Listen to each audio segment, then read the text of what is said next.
12:31, we're going to go ahead and get started here in our final session of the Hospital Opioid Treatment and Response Learning Collaborative, Harm Reduction in Hospitals.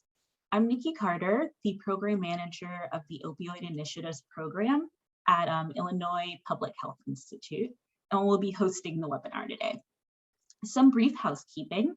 Please enter any comments or questions you have in the chat, and we will have a dedicated time at the end to answer questions. A note that this session is being recorded and that you will receive an evaluation link at the end of the webinar to receive feedback. Today we have 4 trailblazing speakers who throughout their lives have worked to make harm reduction techniques an accepted practice across their institutions and in Illinois. It is my pleasure today to briefly introduce our session presenters. Dr. Jessica Richardson, our first speaker, is a clinical physician and co-director of behavioral addiction at Miles Square Health Center. She is also a family medicine resident at the University of Chicago, Illinois, and provides technical assistance and trainings to hospitals, FQHCs, and OTPs to improve their best practices for treating patients with OUD. Lydia Karch, Program Coordinator at the Cook County Department of Public Health, has made ample public health and direct community engagement experiences. Her experiences range from harm reduction and drug tracking to sexual health and reproductive outreach. Kathleen Monahan is the project director for the State Opioid Response Grant at the Illinois Department of Human Services, Division of Substance Use, Prevention and Recovery. Earlier this year, they launched their DOPP program to ensure that hospitals, clinics, and community organizations have access to the life-saving medication. And last but not least, Dr. Diana Batari.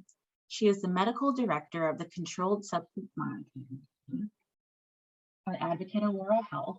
She's lead physician on the opioid mitigation strategies and is an integrative pain provider at Advocate Medical Group's Spine Care Center. In addition to providing technical assistance and trainings to hospitals, FQHCs, and OTPs to improve best practices for treating patients with OUD. She has also spearheaded 6 Naloxone distribution programs in hospitals in the Chicagoland area.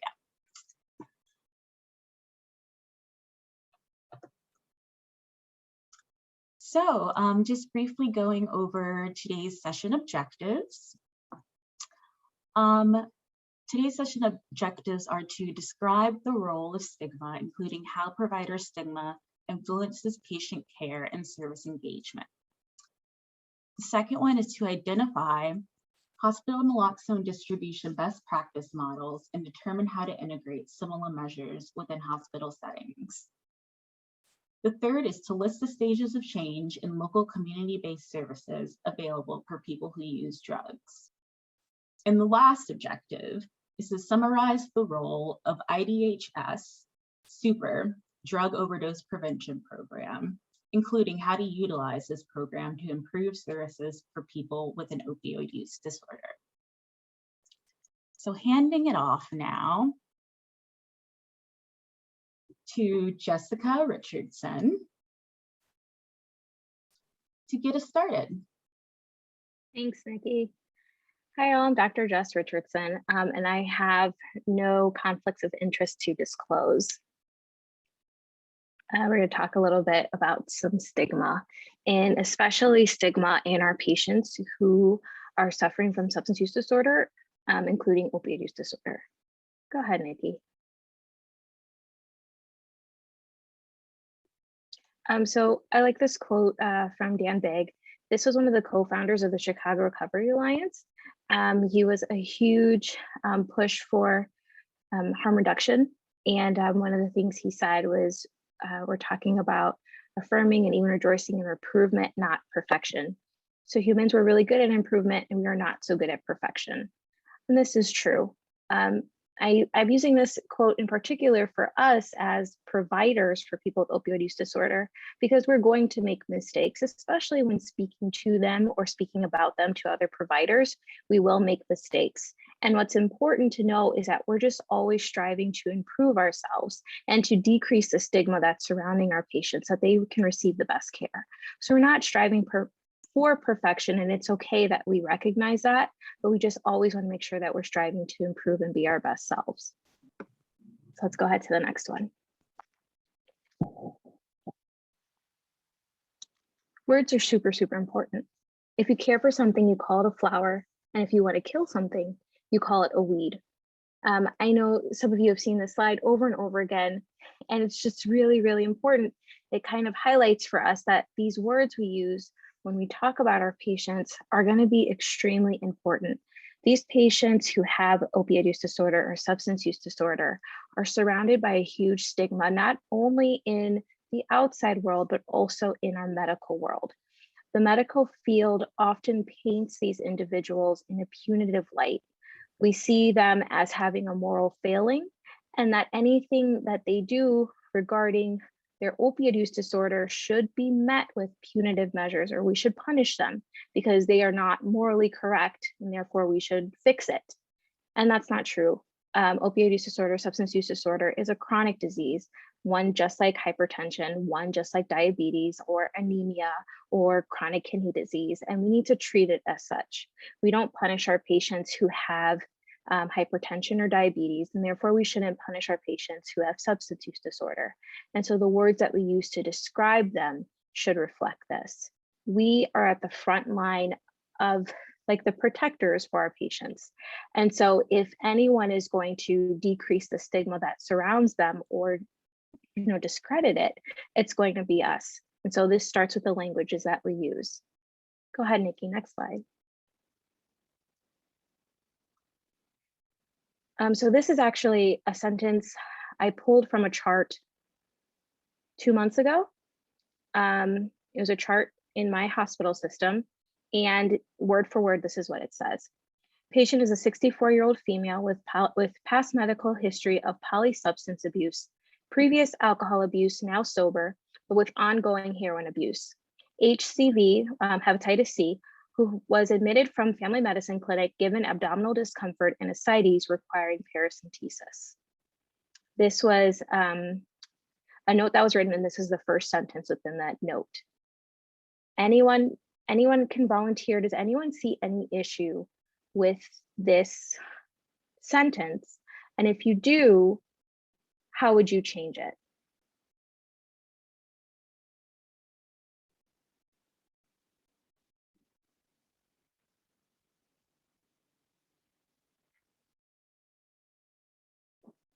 And like Nikki said, feel free to answer, put your answer in the chat. Or if you want to unmute and say it out loud, you're welcome to do that as well.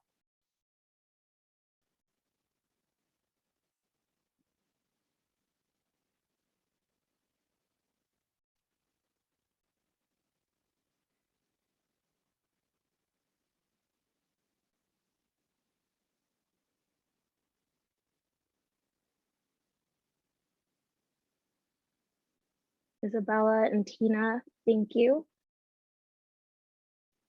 That is absolutely correct. So this is very good.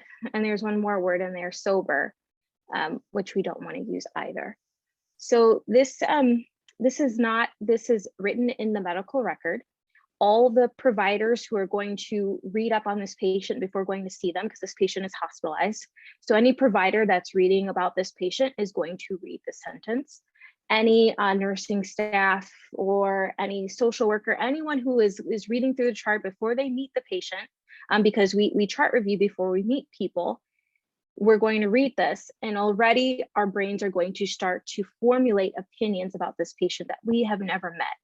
And this is how important, this is how ingrained the stigma is in our system, that sentences like this are just entered and they fire things within our brain to think about people a certain way. So within this sentence, we use abuse 3 times and we use sober 1. So this patient has been stigmatized a total of 4 times within 1 sentence. Abuse should be changed with misuse, and sober could be previous alcohol use disorder. It doesn't even have to be misuse. It can be polysubstance use disorder, which is the correct DSM-5 diagnosis, alcohol use disorder, and with ongoing opioid use disorder, or you could say heroin use disorder. But the previous alcohol use disorder can be without use for how many years, if they felt like that was even pertinent, but it might not even be pertinent for this. We just know that this is someone who has alcohol use disorder, but they're sober now. And so this is how important stigma, getting rid of stigma is. It is still healthy and alive. And as of 2 months ago, it is in my very own institution. It's still in there today. Go ahead, Nikki, next slide. So words that addict I thought was in there, but it is not, but abuse and sober are in there. Might as well just have said addict. The amount of times that they said this patient abuses various substances, and that they are now sober, which we also know is an incorrect term to use. Next slide. So in general, the research has shown that language affects the attitudes and the treatment of people, and especially those with substance use disorder. So when you approach someone and you're speaking about a patient and you call them a substance abuser, or like this one said, yeah, substance abuse, instead of using use disorder, the DSM-5 criteria, the correct names we have for these, the individual you're speaking to is going to start to perpetuate that stigma. They're going to start to treat that patient differently. And as we know, our patients are very distrustful of the medical system. And when we approach them or we treat them in punitive measures, we only continue that history. We continue this stage of harm for our patients who have opioid use disorder, and we decrease their desire to want to even enter our treatment facilities. And that's where we are going to be able to give them the best chance at, we're going to decrease their morbidity and mortality once we get them into treatment. But for them to even enter into the doors, they have to feel safe. And when they're stigmatized, they're not going to feel that. Next slide. So we really want to start to talk about substance use disorder using first-person language. And the next slide I'm going to show you is going to give examples of words that are commonly used and what we can switch those words to in order to speak of these patients in first-person language, and then also to destigmatize our environments. Go ahead, Nikki, next one. So I hope everyone can see, I think you can. So instead of user, addict, junkie, alcoholic, reformed addict, drug abuser, we want to give them the diagnoses that they're diagnosed with. We don't call someone with diabetes a carbohydrate addict or a sugar abuser. We don't say that. We say patient with diabetes. So we also want to say patient with substance use disorder. When we're talking about urine drug screens, we don't want to say that they're dirty or that they are clean. We want to say what they are negative or positive for. This person tested positive for methadone. They tested positive for fentanyl. We don't want to say that, I think those are the big ones. We want to call it medication treatment for OUD or MOUD, or, oh, I'm running over. We don't want to say it's an addicted baby. We want to say a baby born to an individual who used drugs, an individual who had substance use disorder while pregnant. Okay, so final slide. I think it's also important to kind of post, you can post these words up in provider rooms, or you can post them in nursing rooms, in break rooms, to help just reiterate to our staff, these are the appropriate terms that we use for our patients, just as a gentle reminder daily of what we can do to change. Because like I said before, we are not perfect, but we do want to improve. And the one thing I kind of know personally is I mess up pronouns all the time. And so it's just going to be it's going to be a gradual change, and I'm ever working to improve it. But even when I mess up, I acknowledge my mistake, and I work towards getting better at it. So before we go to our next presenter, I just briefly wanted to touch upon the stages of change. So any individual that is trying to change an unhealthy habit to a healthy one is going to go through these 5 stages before they are completely changed. And even then they can go back to the unhealthy habit. But they're going to be pre-contemplative first, which is just kind of considering it that maybe I could change. Contemplative, to where they are aware there's a problem, but they don't have a plan yet, but they know that something needs to change. Where they are preparing, so they're going to start to make a plan, and then they put that plan into action, and then they have maintenance. And at any time they can relapse and fall back into the old problems, just as with any chronic disease. Any behavioral change is going to have its ebbs and flows. So you're going to continue to go through these stages of change, and we need to meet patients where they are. We need to recognize what part of the change they are in, which stage they are in, and then help them to move forward to the next one whenever they are ready. All right, Nikki, I hope I'm on time. I'm going to go ahead and leave that alone.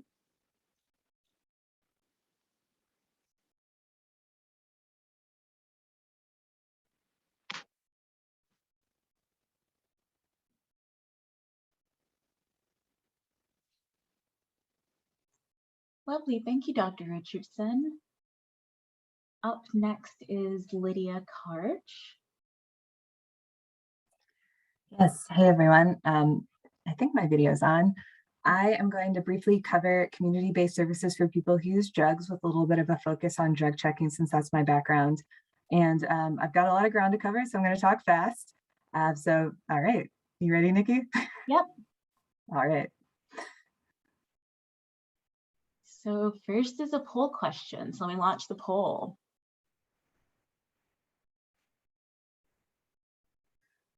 If a patient who uses drugs is not ready to start MOUD or MAT treatment, what other harm reduction strategies or services could you suggest to reduce harm to the patient who uses drugs?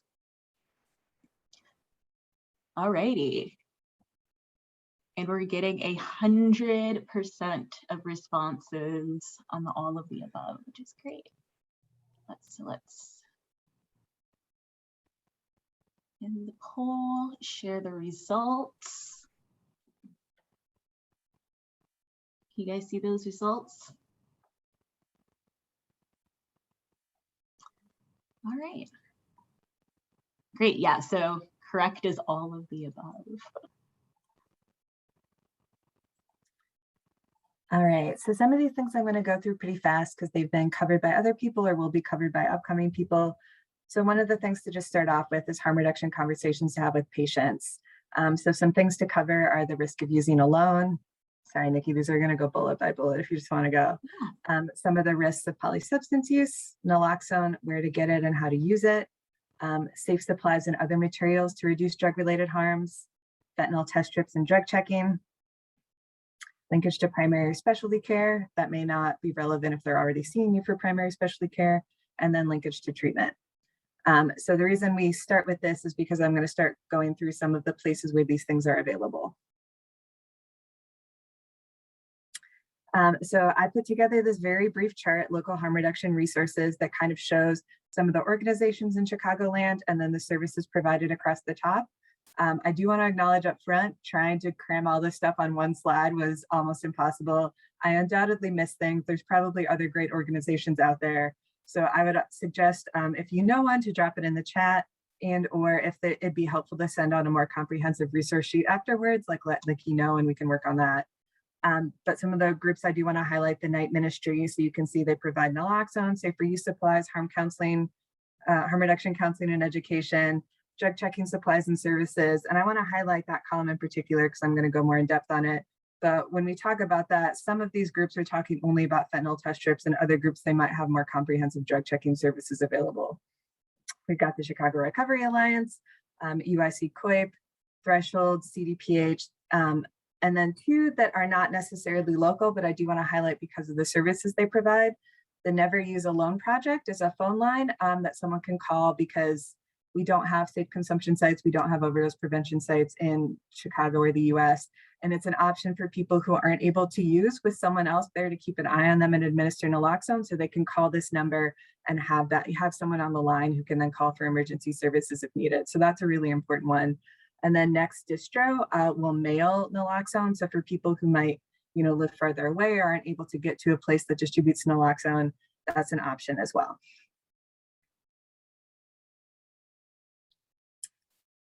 Next slide, please. So I'm going to give a little historical context on drug checking and why we do it. So the historical context starts with prohibition.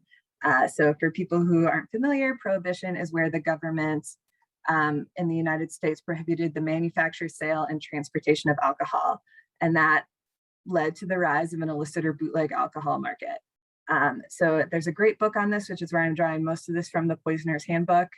But they estimated there were about 10,000 deaths a year during that period in which prohibition was in place, of people who died from unintentional poisoning, from drinking alcohol that had poison in it, that was made improperly.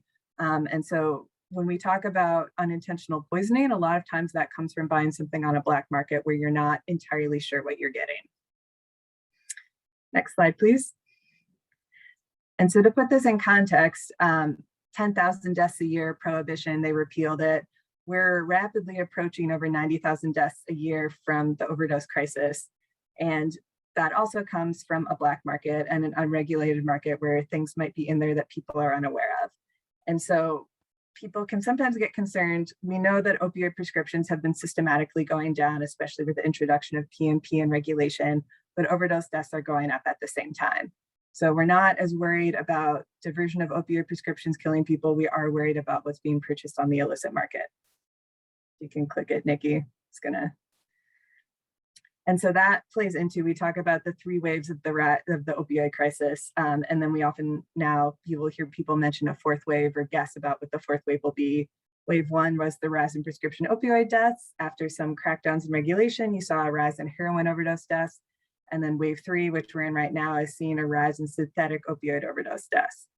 And one of the things that I'm going to talk about a little bit more is that when you see synthetic opioids, like fentanyl specifically, in tox data, and you start to realize that that's what's killing people, it's not always entirely clear where the fentanyl is coming in. The next slide, please. So drug checking has been around for quite a while. I'm going to kind of go left to right on this slide with the different things. So on the left is a reagent kit from DanceSafe that's historically been used. You can use particular tests on particular substances based on the colors that you get. You can determine like if something is present, if something else is present. It's the oldest one, still available, but it's imprecise because the human eye is just not that good. And it also it's not a comprehensive overview of something. You're often looking for the presence or the non-presence of something. Similar to that, fentanyl test strips, which is the next picture on there, are immunoassay tests. They will tell you the presence of fentanyl or not of fentanyl. They are portable, they're easy to use. You can see it being here used on a tester shot. They can also be used on powder dissolved in water. But that binary output has a little bit of a drawback because you don't know how much of something is in there. You also don't know how much of something else is in there. So when we talk about polysubstance use or co-use and other risks for overdose, you don't know, like, is there a benzodiazepine in there? You don't know if there's something else in there in addition to the fentanyl, and you also just don't know how much. These test strips also have a tendency toward false positives because they were designed for urine and they've been repurposed for powder and water. And so it's something to know, especially as we look at the rise in stimulant-related overdose deaths. People who use fentanyl test strips on like meth or MDMA might be getting false positives, which may or may not lead to, differences in consumption. So one of the things to highlight with fentanyl test strips is that it's a lot of information, and so helping people interpret it is one of the most important things. Next up, we've got an FTIR spectrometer. This is what CRA has, and it is an infrared machine that will give you a profile of everything that's in a particular powder substance. And from that, a trained technician can look at it and start to peel back the layers and figure out different components of what's in there.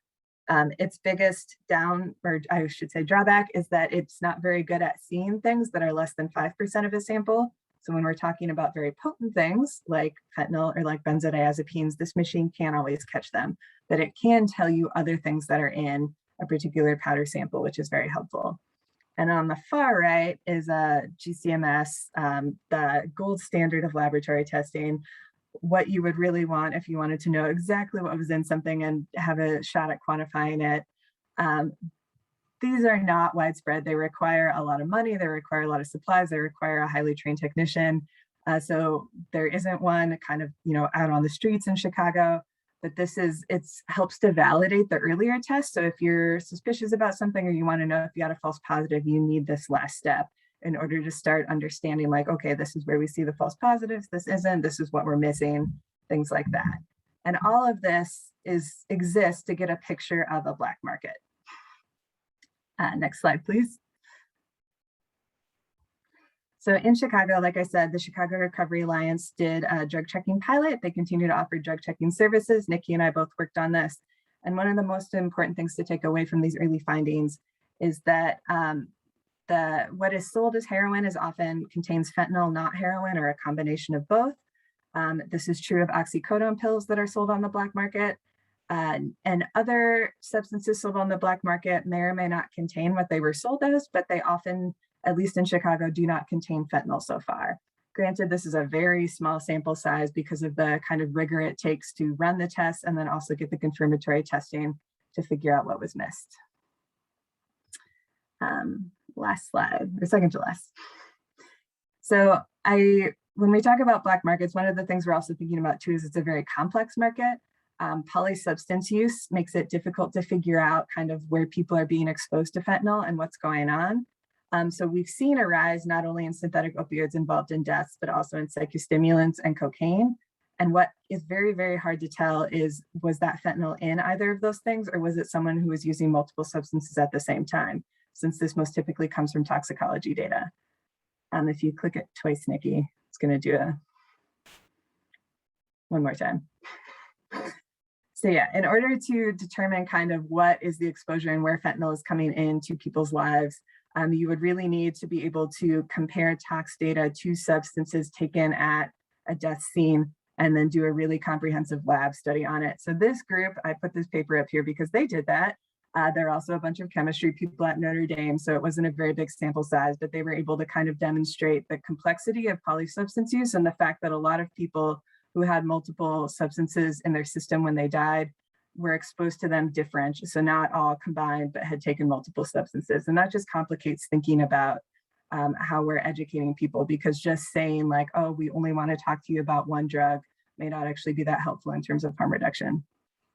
Last slide, almost done. And so I just want to highlight a couple of resources that we have at the Cook County Department of Public Health. We made this flyer on how to use a fentanyl test strip. I put our bit.ly down there, but I also typed it in wrong.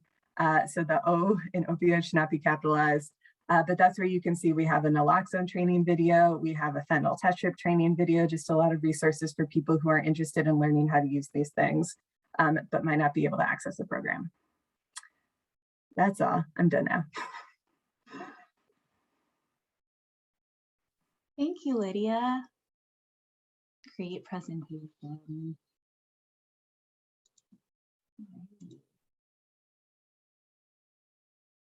So up next, we have Kathleen Monahan.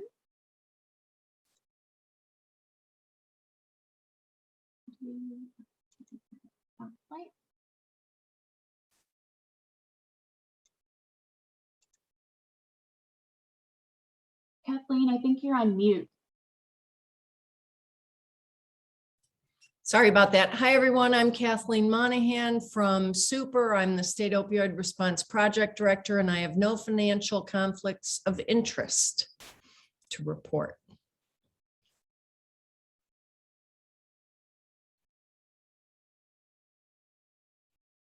I'm going to talk about our drug overdose prevention programs today and a program we have called Access Narcan, which I hope most of you have heard of already. So Access Narcan is our attempt to make Narcan more available, not only to small community organizations, but also to hospitals and clinics for distribution from the hospital setting. The funding is both federal and state recreational cannabis revenue. And there is a website you can go to look at while I'm talking. The easiest way to get to it is to just type Access Narcan into Google with no space between Access and Narcan. I'm talking fast because I think Dr. Batari, who comes after me, will have a lot more information for you about how to implement free Narcan into your hospital. Go ahead, Nikki, please. So Super manages the drug overdose prevention program because it's part of our authorizing legislation. Not every state has what we call the drug overdose prevention program, or DOPS. And it is a requirement that in order to access this Narcan funded by the state, any hospital, clinic, or any other organization that wants to distribute this free Narcan has to enroll as a DOP. The only real difference for hospitals, well, there are many differences, but you guys don't have to upload the standing order for Naloxone. Go ahead, Nikki. So what does becoming a DOP mean? It means that you agree to provide overdose education and to distribute the Naloxone. We offer a multitude of materials on our Access Narcan website for you to use to train not only your staff, but members of the public, family members, anyone about how to use Narcan. The Narcan manufacturers have videos, SAMHSA has videos. We do ask all DOPs to report the number of Narcan kits that they have distributed and to whom they are distributed. We also secondarily would love to know about overdose reversals, but you guys in particular would be way less likely to encounter that in your work. Hospitals upload their information differently than community organizations. The DOP coordinator sends you a couple of Excel spreadsheets, and then once a month you send them back to the DOP coordinator. We are seeking very basic information: the date the Narcan is distributed, the county you are in, and the number of kits. And then additional info that we would like, it's sort of would like to have, but it's not required, would be the age, gender, race, ethnicity, SOGI, and diagnosis. That would really help us understand better who is receiving this Narcan. And I'm just going to reiterate many times that the reason we have to collect this data is that this program is funded with federal dollars and they require it. Go ahead, Nikki. So this is what the website looks like when you get there. We call it the Access Narcan program. And hospitals and clinics would click on the button on the left. There is a lot more information below what's shown on this screenshot, including all the educational materials I spoke about, maps and lists of all the drug overdose prevention programs in the state, and specifically for hospitals on this call, links to the California Bridge packet of information that has many, many templates that hospitals can use to try to implement a Narcan distribution program within their hospital. So what happens when you click on this button? You are brought to a SurveyMonkey form, and it describes what the drug overdose prevention program enrollment means. And you really just fill out contact information, and then you have to sign and date it and agree to share your data. Next slide, please. So you agree to enroll as a DOP. You agree to submit limited data to Super. You sign and date that SurveyMonkey form. And then once you will be approved to order Narcan directly from the manufacturer. If if you don't sign the form, and signing the form is literally typing your name into the signature field, it will not be complete and it won't be approved.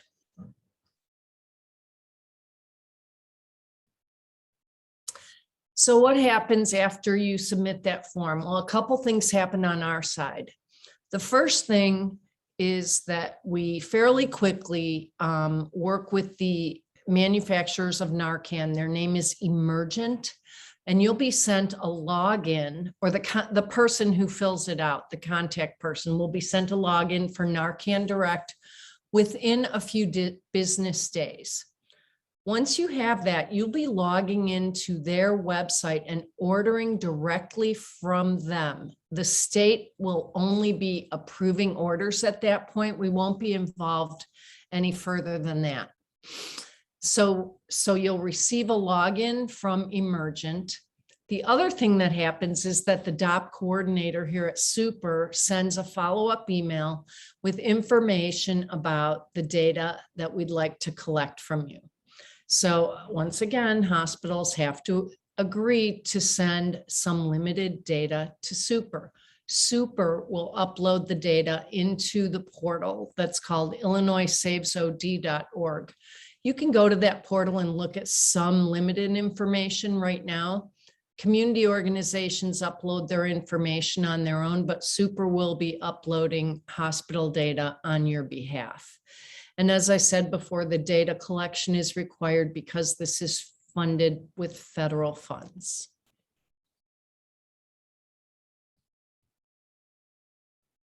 Go ahead. So there's some Narcan.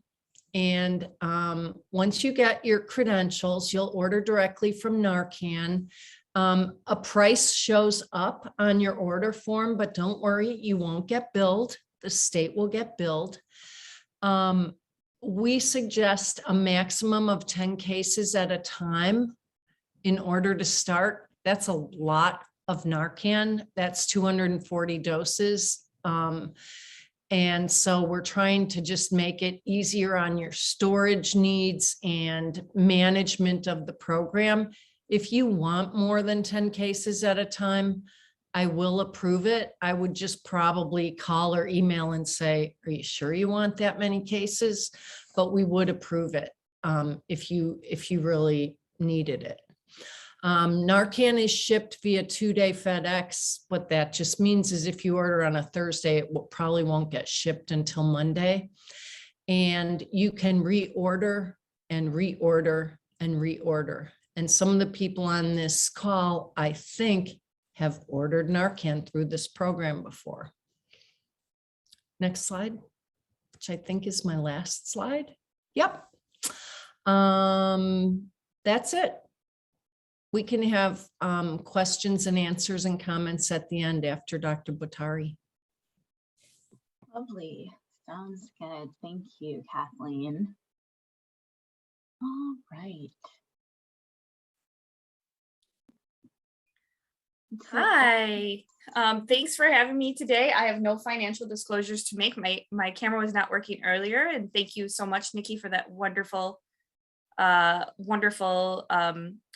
intro for me. So I appreciate it. We're going to talk a little bit about naloxone distribution. Now that you know you can get it free, let's talk a little bit about it. Next slide, please. So here is our poll question.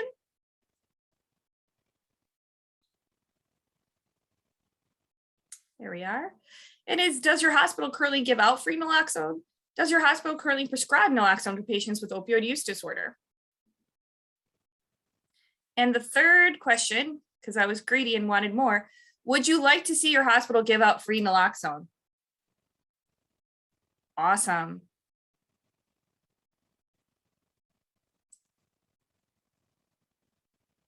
All right, we're about 47% participated. Climb it on up there.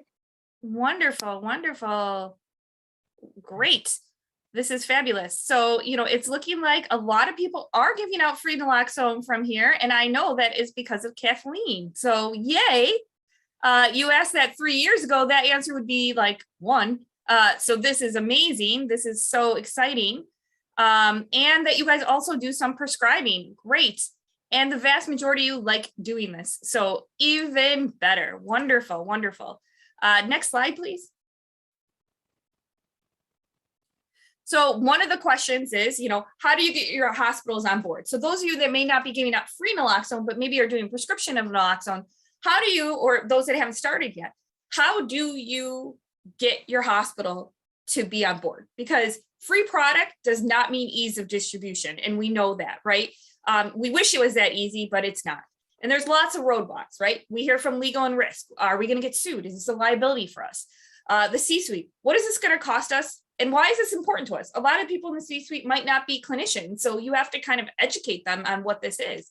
And then clinician buy-in, right? Will this just increase drug use, right? Ethically, are we approving of patients using drugs? And we don't give out free insulin. I hear that a lot, actually. And my answer to that is, I would if I did. And will this increase our length of stay? These are really common questions that we hear. And, we have to kind of go through them. You have to be prepared for them and prepared for answers for them. Next slide. And more roadblocks, right? Because there can never be enough. We have outpatient prescribing laws that your pharmacists on this call might think, oh, but we have those to tend with, right? And how do we educate? How do we educate our proper use? Like, are we just going to give them Narcan and send them on their merry way? Like, how do we do this, right? And then really just operationally, how do we store this product? Who are the gatekeepers? How does it get to the patient? Do we put it in the Pyxis? What do we do with it? Next slide. So I have answers for some of these, right? Yay, that's the best part, is answers. Can you click one more click for me? Will we get sued? There have been no lawsuits to date for giving out naloxone. There has been none. And I know this answer because my legal team asked me to research this before they agreed for us to do that. There have been lawsuits for not prescribing. And what is this going to cost us, right? It's minimal cost. Now with free naloxone provided by the state, really we're talking about, the personnel, right? The personnel for training, the personnel for understanding how to do this, the storage. So we're talking about very minimal costs, right? And why is this important? Well, really, I think it kind of goes without saying to probably the people on this call, but it is so important because after a non-fatal overdose or a hospital stay, you are at the highest risk for a subsequent fatal overdose. So these patients that come to our EDs we are a major touch point. They are a captive audience. They are with us. They're not going anywhere. This is the time. This is the time we can do something, knowing that if they leave our ER without it, they're at super high risk for a fatal overdose. So when you give naloxone, you're saying that I care about you. I care if you live or die. A lot of these patients are pretty down and out, right? They don't feel like anybody cares. They may have lost their families. They may be homeless. And having that one person look at them and say, you know what, you're important to the world. You're important here.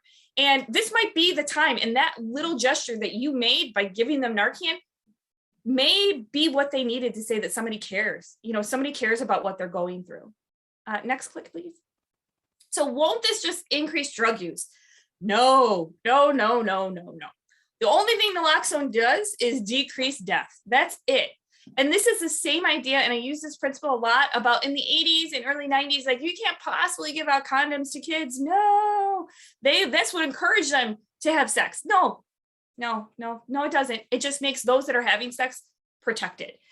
So we have to look at things a lot different than we used to. We say out loud that we know that substance abuse is a chronic mental illness, that is a chronic medical condition, and we need to start treating it as such.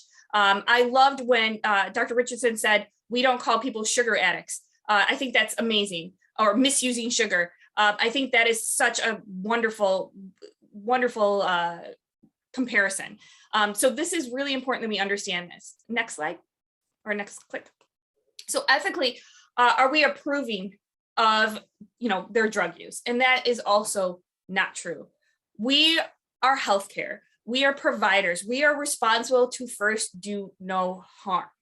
Okay, we are not telling them that this is okay. What we're saying is, if you are going to do this, here is something that could potentially save your life or save the life of somebody else, right? Because you can't Narcan yourself.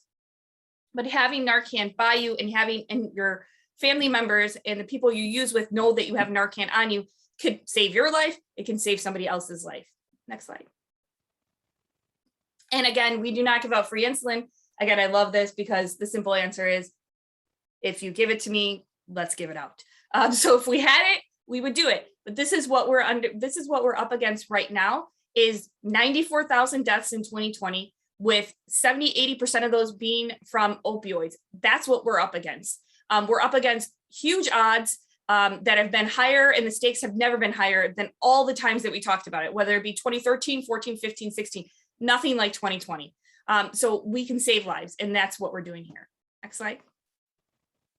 And will it increase the length of stay? That is a really important question to EDs and to your ED managers and to your C-suite and all that stuff, because, you know, throughput is a big, big thing for EDs, right? It will not. And our ER was very worried about that, about throughput.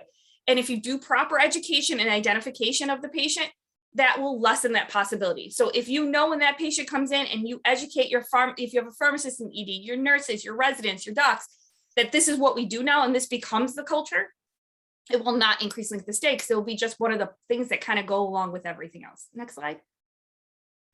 So state of Illinois, outpatient prescribing laws. There's dummy orders that can be created to generate an outpatient label. And this requirement may be removed in of January of 22. So we're talking very close that we may not even need that anymore. But there is a way to generate fake labels. In worst case scenario, you can actually also generate a label on Word and tape it to the box.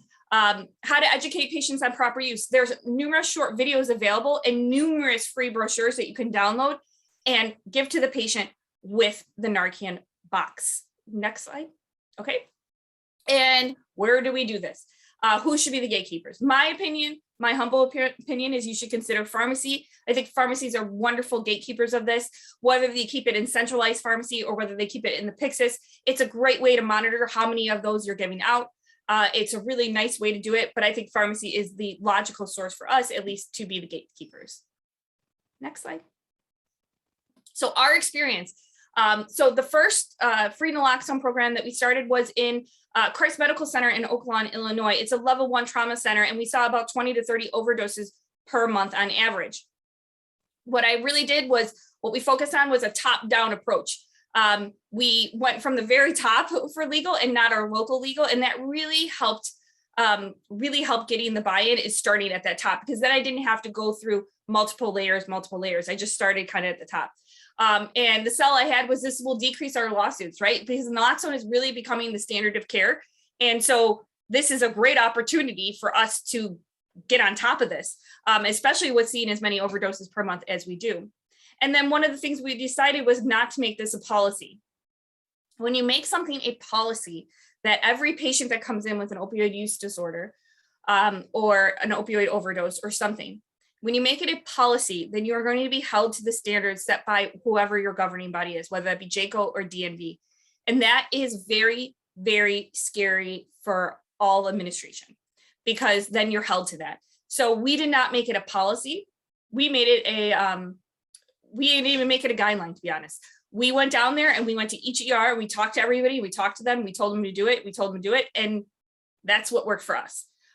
We got approval from our CMO and the president of our hospital. We gave statistics of our area, of how many deaths and overdoses. We had the fire department, the local fire department, come and present to our CMO about how many overdoses are occurring. We got risk and legal to approve it before that. So I was able to say to CMO, hey, I've already talked to risk. Guess what? This is all good. And the CMO was like, awesome, this sounds great. And also the little caveat of, it doesn't cost us anything, right? So that's a super bonus. And then I also developed a pharmacy champion. That was amazing. Pharmacy champions are awesome because they know prescribing laws better than anybody knows. And they help create the no charge label for us. They really were engaged in this process. And then they agreed to house the medication in our central pharmacy and to basically tube them up to our ED, as they were ordered. The clinician cell, well, that was really, I went to RN monthly meetings, right? We went to monthly meetings. We allowed them to voice their concerns. We allowed them to say the things, made it very non-judgmental. Like, tell us what you think. Tell us what you are concerned about. validate that there's compassion fatigue. When seeing patients return multiple times for overdoses, it can be very draining. It can be very draining on you. So it's validating that and talking about it and explaining to them. And really they know it's a chronic illness. And when we put it forth to them, like, this is why we're doing this, it really, they really embrace it. And having that workflow delineated, right? Because if a nurse is going to be responsible for doing this, they want to know, okay, well, how is this going to roll? How am I going to get my patient out? Because again, throughput, right? So you want to make sure when you go to your nurses that you're going to do this, that you already have that workflow delineated, and that you have a nurse champion, that you have somebody in the ER that you can talk to and be like, okay, does this make sense? We created education, and we created automatic education that prints with the after visit summary, but we also had YouTube videos put on our cows, our portable computer devices, so that the nurses can bring that into the room and the patient can watch the video, or whoever they're with can watch the video on how to identify an overdose and what to do if an overdose occurred. Next slide. The clinician cell, same kind of thing. Really, it was about going there and validating them and saying, we know that this is hard, explaining the risk of overdose, explaining that the risk is so much higher when they leave the ED. You don't know when a patient's ready for change, and they know that. So just highlighting it for them and just make it as easy as possible. Hey, listen, the residents can order it, the pharmacist can order it, the nurse can order it. It doesn't matter, everybody can order it. And we just made it as easy as humanly possible, and really just kind of highlight the things that everybody already knows. It's highlighting those things to nurses, highlighting those things to clinician, to show them how we can save a life. And that's what we're all here for, right? And now the second part of that was expansion to free naloxone from anybody that was discharged from Christ Medical Center. So if you were admitted to the hospital for what various reasons, let's say you had endocarditis, let's say you had a cellulitis, and you were known to have an opioid use disorder, you left the hospital also with Narcan. So it became even more. We expanded it even further from just not the ED, but to the hospital in general. And from October 2018 to September 2021, we have given out over 2,000 dosages of naloxone. And it is so ingrained in our system now that there's no check-ins anymore. This is just what they do. It just gets ordered. It's fabulous. It's fabulous how you can actually make a culture change. It takes a lot of work, and it takes a lot of persistence and, checking in with everybody, make sure the flow works for your hospital. But this can be done. And we expanded this to Illinois Masonic Hospital, South Sub in Trinity. And this required no extra work, because once we had it nailed down at our busiest hospital, it was much easier for us to sell it to the hospitals that weren't as busy. And our plans are very soon to expand this to all 9 hospitals. Now that we have this wonderful fund of Narcan that we can give out, the plan is to give it to all of the hospitals. So this was a huge, wonderful experience that I was very honored to be a part of, to be able to give out those and help give out those 2,000 doses of naloxone. This is our workflow. So if anybody is wondering what our workflow was, this is something that we put together for our nurses on how to do it. You have the patient watch the video, we documented in EHR that they watch the video, and basically they go home with the naloxone. It's very simple. It's a very simple workflow, but sometimes putting pen to paper, if you will, and putting down, this is the patient presents, the patient stabilized, the patient's offered, this is how we do it. All of those things can really just help everybody conceptualize how this is going to work in their ER. Next slide.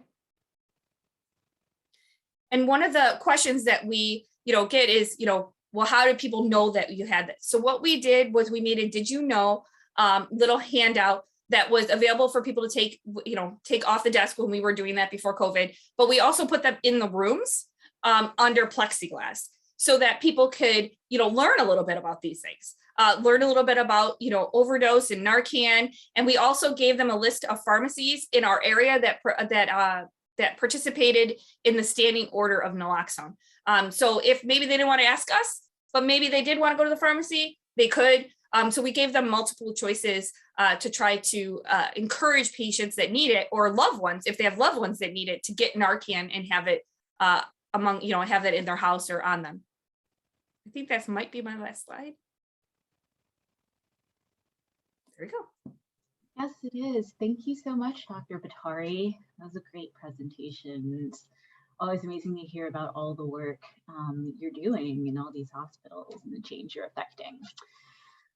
So with that being said, are there any questions from any participants? You can drop them in the chat. You can unmute yourself and ask. Yeah.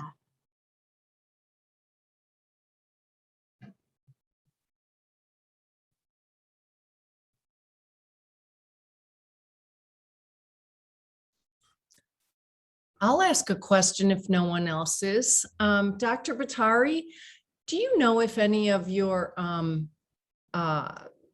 staff or clinicians, when they give Narcan to a patient, if there's a person with the patient in the ER and they asked for extra for that person, would they give it? Yes. Okay. Yes. Because we super would encourage that. That's good then that I said yes and you didn't say no, don't do that. But yes, no, yes, we're very straightforward with our staff that if somebody came to the ED, and even if it wasn't for them, but it was for their daughter, their son, whoever, that's why those posters were put up in the ED so that they knew that we had free naloxone for them to ask for.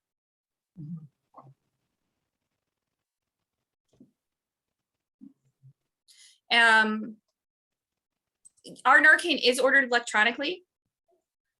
We do it through Epic. So what we did was we made a no charge order. So if you guys are on, we did this on Cerner too. So if you're on Cerner, it's doable because I did it on Cerner, and then we did it on Epic as well. We made a no charge order for a naloxone overdose kit, and it said discharge kit on it. And so we were able to do that. And what that did for us was we were able to then generate a label to put on the box. But yes, you can absolutely do that. And I know for sure in Cerner and Epic because it has been done. Paper orders are fine, totally fine. There's nothing, if that's your workflow, then that's your workflow. I probably get, if the doc actually has to write it out, that will always be your problem if the doc has to write something. So even if you can get one, pre-stamped for opioid, naloxone opioid discharge kit with them just having to do their signature, that might help some. Because, it's a very busy, EDs are very, very busy. That's the nature of the beast in the ED. So whatever you can do to make it easier. So Megan, that's a great question. And her question is, how do you handle patient-specific label for a family member who's requesting someone who isn't registered as a patient? Carefully. We tell them that it's still under their name. It has to be under the registered patient's name. That's just the way it is. And it's taken case of a suspected overdose. And that's how we do that. But yes, that is a little tricky. Thank you for pointing out that. We try to gloss over that one, but that's the only way to do it unless they're registered. That's the only way to get the label to be printed. But hopefully, I believe the outpatients for Narcan, only for Narcan, the labeling is going to be done away with, the requirement in January. So this will help quite a bit because you won't need to generate that label. And honestly, I don't think that label adds anything since the box says it and the individual packet says it. So if you look at, see here, you can't see it, but just believe me, it says for suspected overdose. And on the blister packet itself, the way it comes, if you guys have not seen it, it comes like this in this little thing. And on the back, it says to use for a suspected opioid overdose. So that is already labeled in and of itself. I'm not sure if you answered this question in the chat, but John had one. For staffers interested in starting naloxone distribution in their hospital, where will you advise they start? Or rather, what's a good first step? So I think that the first step is, I would first get an ED champion, like an ED physician champion, APC champion, make sure that they're on board too with this. And then the first place that I would probably go, if you are a single hospital, is I probably would go to your CMO and president and then go to your risk. The reason why, particularly for Advocate, I went to risk first is because we have a system risk that oversees all of the hospitals, which dictates all the rules to all the other hospitals. So if I went to my local risk, they would have to go to the upper risk. So I did it the other way just because of the way our hospital is structured. So if you have a multiple hospital system and you have a system risk, sometimes it's better to start there than the local to get a faster response and get things moving, get things moving. And I really do believe in cold calling people. I think that everybody waits for meetings and wait for this. I usually just look on our app, like our Teams app or something, and I just look them up and I will cold call people and be like, hey, do you have 5 minutes to talk to me? I've been lucky getting a hold of C-suite that way. Have I started in outpatient clinics? Not yet.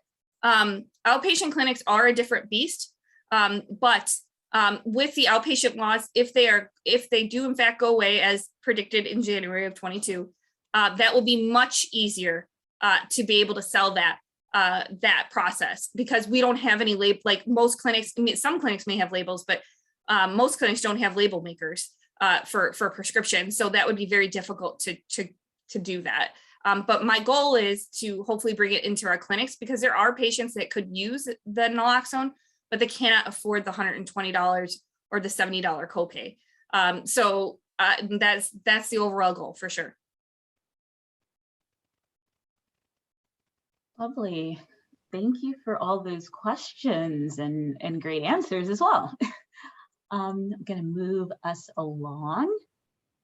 Here is the QR code for the evaluation link. I'll also drop it in the chat. Please take a moment to complete. It really helps us plan for next year's activities and see what you liked and didn't like and all that great jazz. The evaluation is required to receive CMEs, and you have until Friday, November 26th to complete that. The slides and session recording will be sent out via email in these next couple of weeks. And here's a little contact information slide on all of us that will be sent around. So if you have any questions, please feel free to reach out. We all are very, very busy people. So I do request that you give us a little leniency in the time that we